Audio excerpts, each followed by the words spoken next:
செங்கல்பட்டு, விழுப்புரம், கடலூர் ஆகிய 3 மாவட்டங்களுக்கு orange alert. கனமழை பெய்ய வாய்ப்புள்ளதாக வானிலை மையம் எச்சரிக்கை. ஜனவரி 10 முதல் பொங்கல் தொகுப்பு விநியோகம். தமிழ்நாடு அரசு அறிவிப்பு. சென்னையில் இன்று உலக முதலீட்டாளர்கள் மாநாடு தொடக்கம். 30,000க்கும் மேற்பட்டோர் பங்கேற்பு. திமுக இளைஞர் அணியின் மாநில மாநாடு வரும் 21ஆம் தேதி நடைபெறும். கட்சி தலைமை அறிவிப்பு. கிளாம்பாக்கம் பேருந்து நிலையத்திற்கு கலைஞர் பெயர் சூட்டியதில் தவறில்லை. அமைச்சர் சேகர் பாபு பேட்டி. ரயில்வே மருத்துவமனைகளில் ஒப்பந்த அடிப்படையில் உதவியாளர்களை நியமிக்க தடை. சென்னை உயர்நீதிமன்றம் உத்தரவு. புதுச்சேரி ஆளுநர் மாளிகை இடமாற்றம். துணைநிலை ஆளுநர் தமிழிசை சவுந்தரராஜன் ஒப்புதல். மத்திய அரசின் 9 ஆண்டு கால கடன் சுமைக்கு பதில் என்ன? அண்ணாமலைக்கு KS அழகிரி சரமாரி கேள்வி.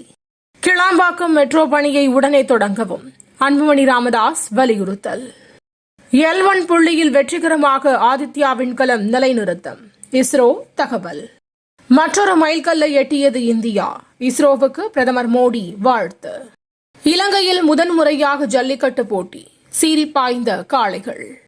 நடுவானில் திடீரென பெயர்ந்து விழுந்த விமான கதவு. அலறிய பயணிகளின் அதிர்ச்சி வீடியோ. காங்கோ நாட்டில் பெருவெள்ளம். 300க்கும் மேற்பட்டோர் பலி. தஜிகிஸ்தானில் நிலநடுக்கம். ரிக்டர் அளவில் 5.1 பதிவு.